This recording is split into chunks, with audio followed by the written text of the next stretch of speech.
लोक काय म्हणतील या भीतीने आपलं किती आयुष्य जातं. नमस्कार.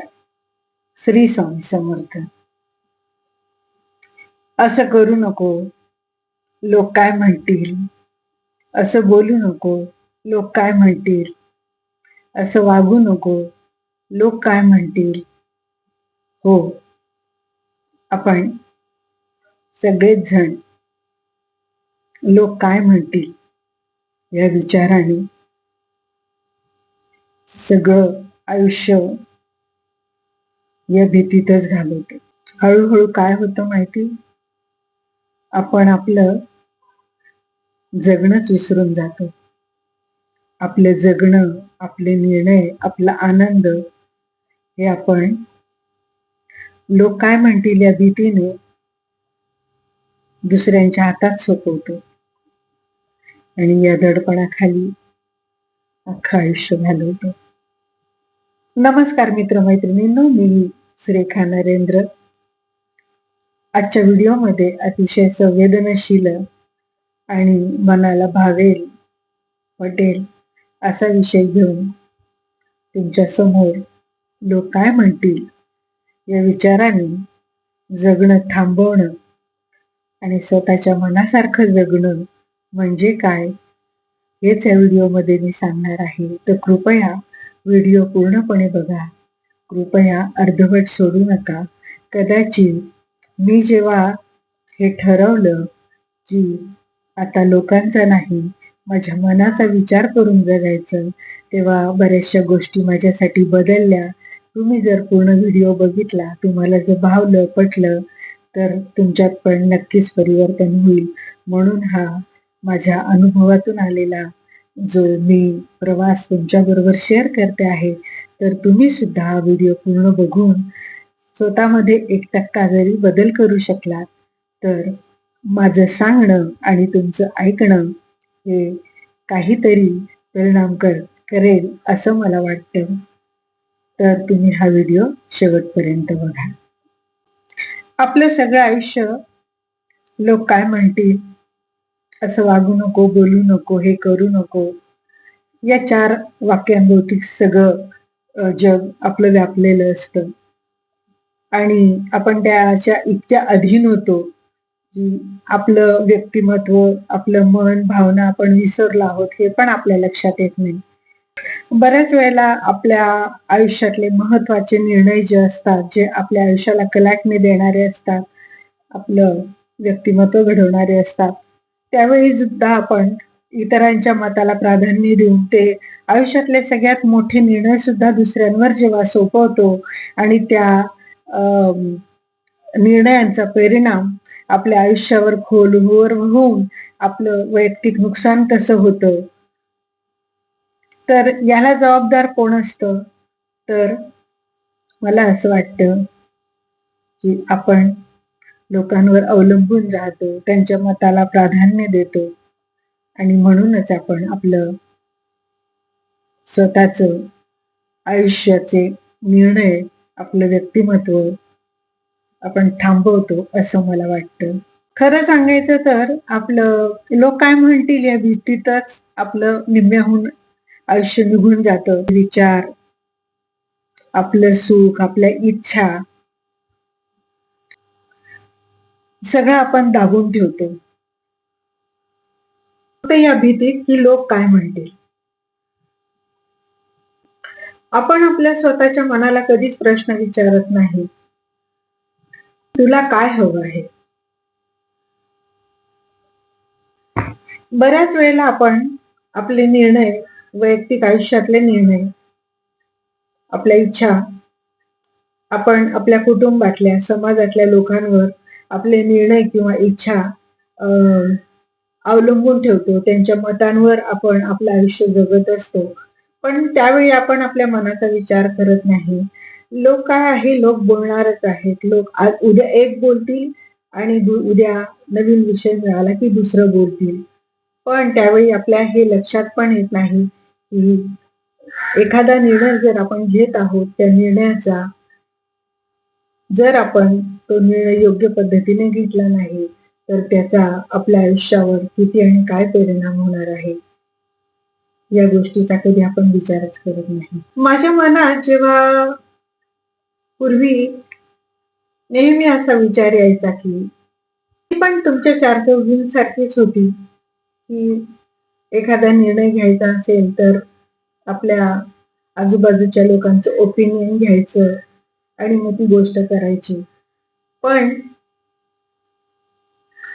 आजारपणाच्या काळानंतर जेव्हा स्वतःकडे तटस्थपणे बघायला लागले, तेव्हा असं लक्षात आलं, स्वतःला प्रश्न विचारला,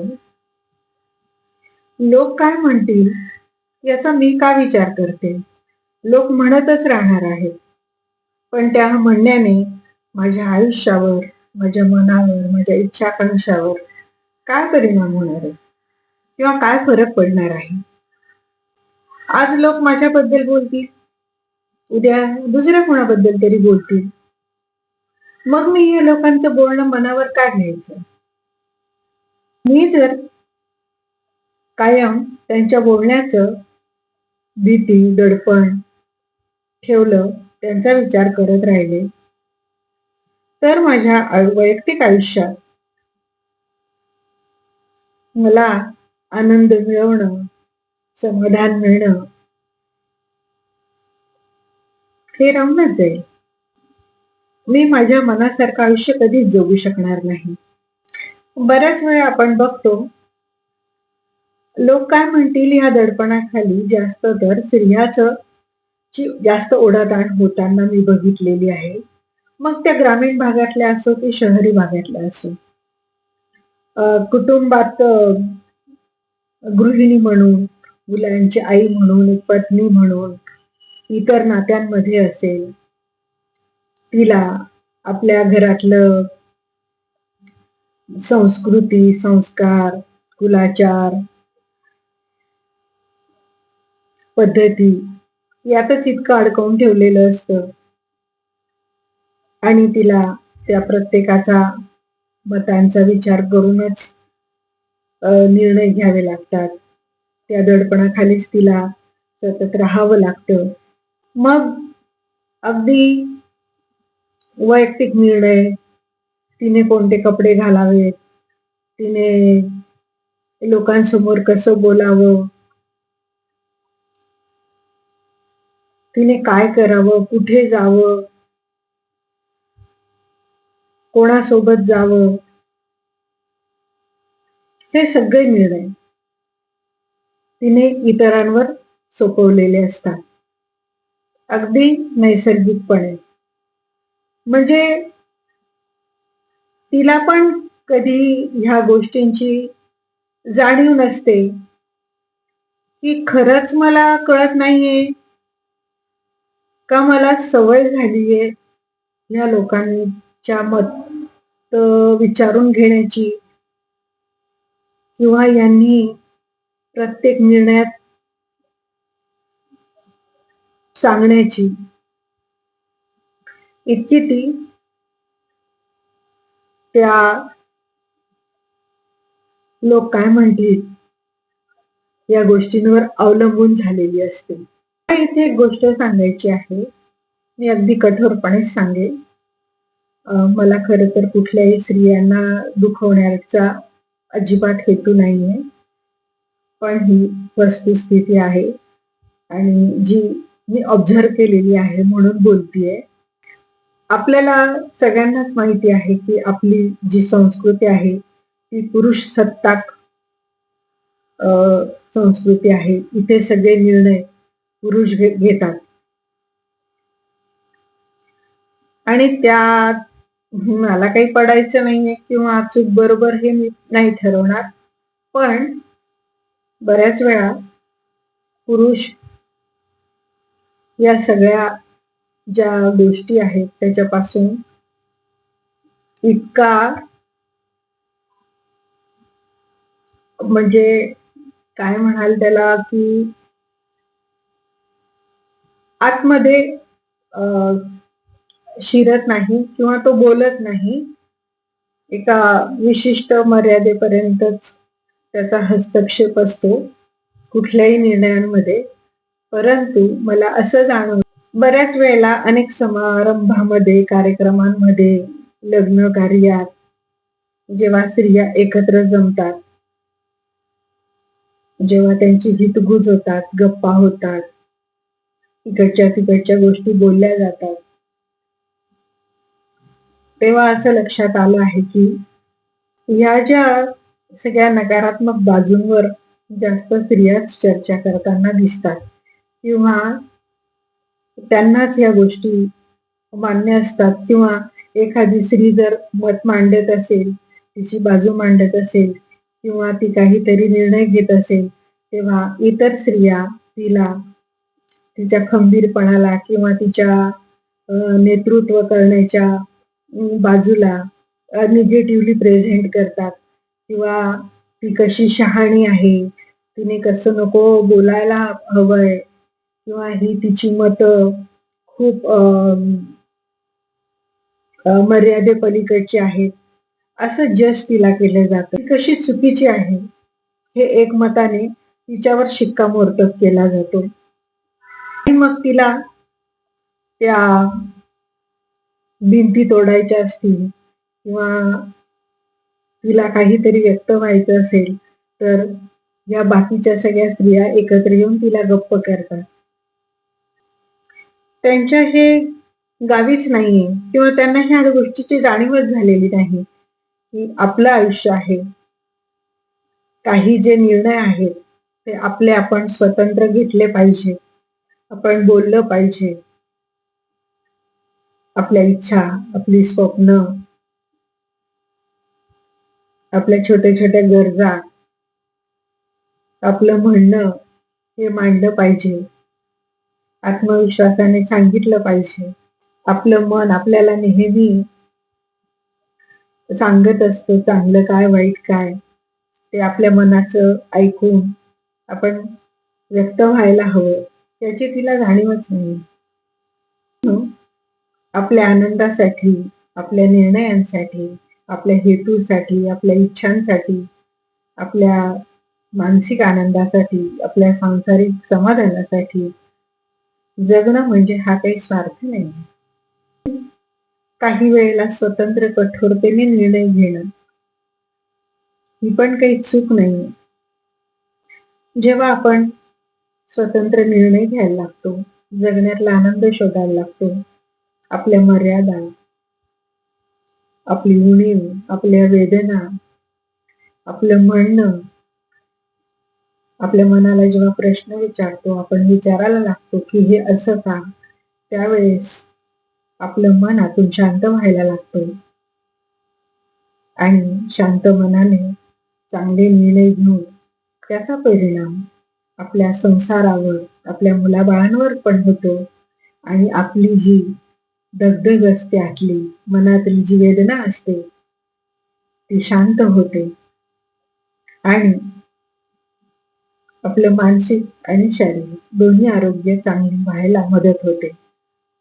जेव्हा आपण कठोरपणे निर्णय घेतो किंवा विचार करून वागतो, तेव्हा आपल्या मनाने आपल्याला सकारात्मक उत्तर दिलेलं असतं.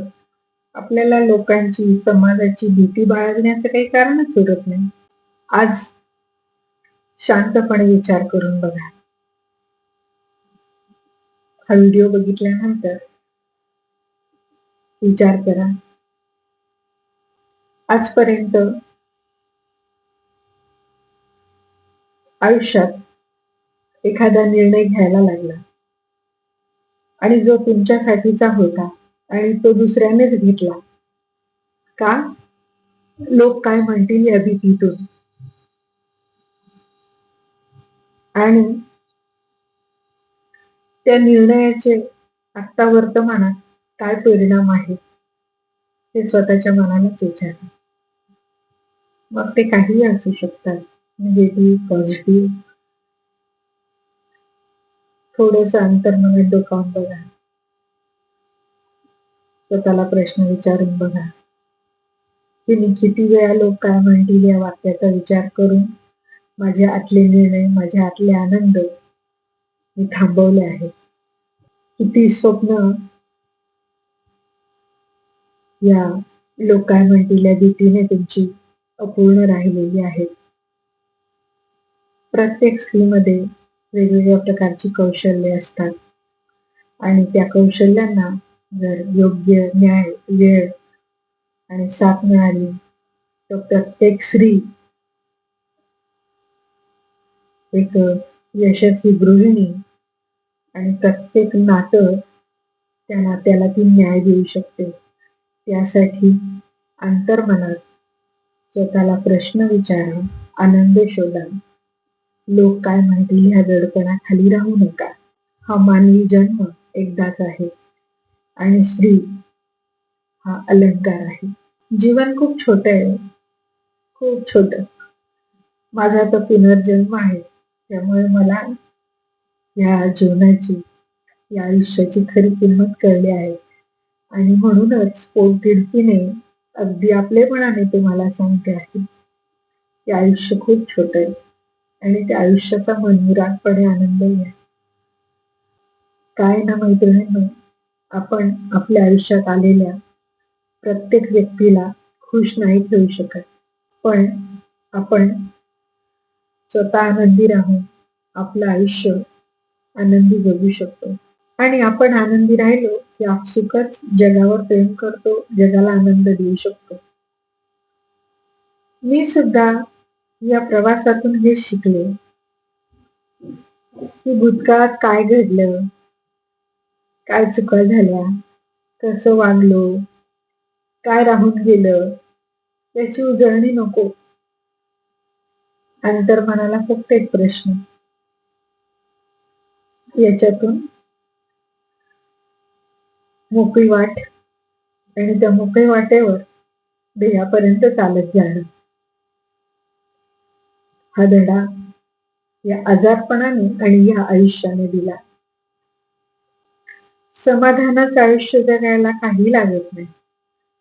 समाधानाचं आयुष्य जगायला फक्त लागतं आतली दगदग थांबून शांतपणे निर्णय घेणं, आणि ते निर्णय आपण स्वतः घ्यायचे असतात, इतरांवर अवलंबून नाही. जग तुम्हाला आनंद देणार नाही, आपला आनंद आपल्याला शोधायचा आहे. चॅलेंजेस काय रोजच येत राहणार आहे. अध्यात्माशी जोड ठेवा. माझ्या स्वामींनी मला हे सांगितलं. घाबरू नकोस, खंबीरपणे प्रत्येक अडचणीला आनंदाने सामोरी जा. तुझ्या बरोबर चालत राहायला मी आहेच. आणि खरं सांगते मैत्रिणींनी, माझ्या प्रत्येक पावलावर माझे स्वामी माझ्या बरोबर चालत आहेत. मैत्रिणींना तुम्हाला एक हक्काने सांगेल, व्हिडिओ पूर्ण बघून एक छोटा निर्णय घ्या. लोक काय म्हणतील या भीतीपेक्षा माझं मन काय म्हणते, माझं मन काय सांगते, त्या आतल्या मनाचा आवाज ऐका. लोक बोलणं थांबवणार नाहीत, ते बोलतच राहणार जोपर्यंत तुमच्याहून चांगला दुसरा विषय मिळत नाही, तोपर्यंत ते तुमच्याबद्दल बोलतच राहणार. त्यामुळे लोक काय म्हणतील हा विचार करू नका.